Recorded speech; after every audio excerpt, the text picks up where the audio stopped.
World war 2 کے دوران ہمالیہ کے پہاڑوں میں دفن ہو جانے والے 600 امریکن فائٹر پلینز کے ساتھ آخر کیا ہوا تھا؟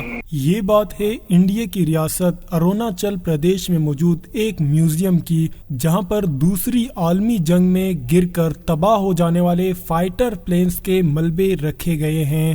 سال 2009 سے انڈیا اور امریکہ ان دونوں کنٹریز کی ایک ٹیم اروناچل پردیش کے پہاڑوں میں سرچ آپریشنز کر رہی ہیں، جہاں سے ان ٹیمز کو قریب آج سے 80 سال پہلے تباہ ہونے والے سینکڑوں پلینز کے ملبے ملے ہیں۔ ایک اندازے کے مطابق تقریباً 600 امریکن فائٹرز اس وقت ان پہاڑوں میں گر کر تباہ ہوئے تھے۔ یہ اس قدر خوفناک حادثہ تھا کہ اس میں قریب 1500 لوگ اپنی جان سے ہاتھ دھو بیٹھے تھے۔ لگ بھگ 42 مہینوں تک جاری رہنے والی دوسری عالمی جنگ میں یہی وہ وقت تھا کہ جب یہ پلین ایک خوفناک حادثے کا شکار ہوئے تھے، جس میں امریکہ اور چائنیز پائلٹ سمیت کئی ریڈیو آپریٹرز اور آرمی کے کئی سولجرز اپنی جان گنوا بیٹھے تھے۔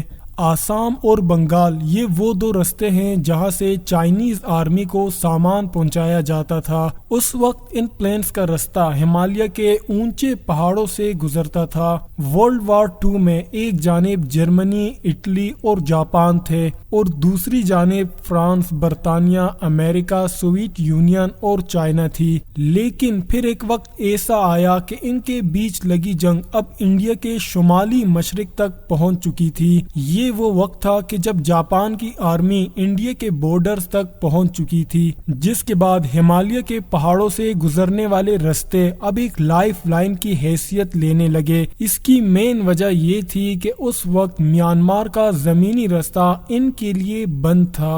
اپریل سال 1942 میں امریکہ نے فوجی کارروائیوں کا آغاز کیا۔ اس کچھ ہی عرصے کے دوران پلینز کی مدد سے لگ بھگ 6.5 لاکھ گولہ بارود کامیابی کے ساتھ وہاں پر پہنچایا گیا۔ اس جنگی سامان کے بعد ان کی فتح اب ایک اہم کردار حاصل کر چکی تھی۔ ان پلین کے پائلٹس نے ان خطرناک فضائی رستوں کو دی ہمپ کا نام دیا تھا، جو بنیادی طور پر موجودہ اروناچل پردیش سے مشرقی ہمالیہ میں چین تک جاتا تھا اور اسے دنیا کے خطرناک ترین فضائی رستوں میں سے ایک سمجھا جاتا ہے۔ لگ بھگ 14 سالوں سے انڈیا اور امریکہ کے ڈاکٹرز اور فورینسک ایکسپرٹس کی ایک ٹیم نے میانمار اور چین کے بارڈر سے جڑنے والی اروناچل پردیش کے گھنے جنگلات میں کئی ریسرچ آپریشنز کیے۔ اس سرچ آپریشن میں American defence POW، MIA accounting agency DPAA کے کئی ممبرز شامل تھے، جو ایک امریکی ایجنسی ہے۔ یہ ایجنسی جنگ میں ہلاک ہونے والے فوجیوں کو تلاش کرنے کا کام کرتی ہے،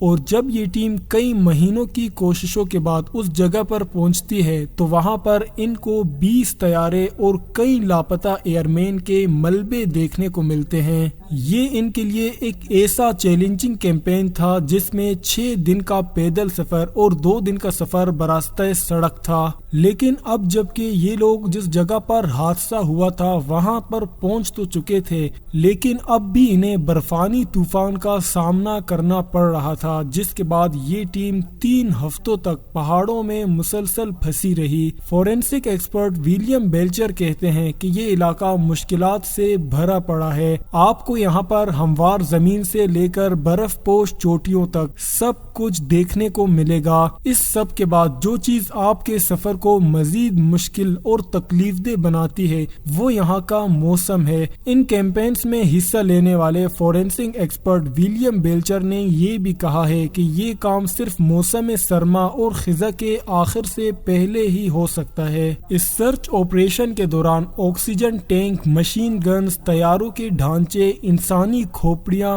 ہڈیاں اور کئی جوتے انہیں ملے۔ اس حادثے کے باقی مقامات پر وہیں کے لوگوں نے پہلے سے ہی دورہ کر لیا تھا۔ انہوں نے وہاں سے ملنے والے ایلومینیم کے ملبے کو اسکریپ کے طور پر فروخت کر دیا تھا، لیکن اب ملبے اور اس کے ساتھ یادوں کے لیے ایک میوزیم بنایا گیا ہے۔ یہ میوزیم ہمالیہ کے دامن میں واقع اروناچل پردیش کے خوبصورت قصبے گھاٹ میں کھولا گیا ہے اور اس کا نام ہیمپ میوزیم رکھا گیا ہے۔ جس کی افتتاح 29 نومبر سال 2023 کو انڈیا میں امریکی سفیر ایرک گورسٹی نے کیا تھا۔ اس میوزیم کے ڈائریکٹر اوکن ٹینگ نے کہا کہ یہ صرف اروناچل پردیش یا حادثے سے متاثرہ خاندانوں کے لیے نہیں بلکہ یہ تو انڈیا کے ساتھ ساتھ پوری دنیا کے لیے ایک تحفہ ہے۔ انہوں نے مزید کہا کہ اس نے اروناچل پردیش کے ان تمام مقامی لوگوں کو بھی ایک شناخت دی ہے جو اس مشن کا لازمی حصہ رہے ہیں۔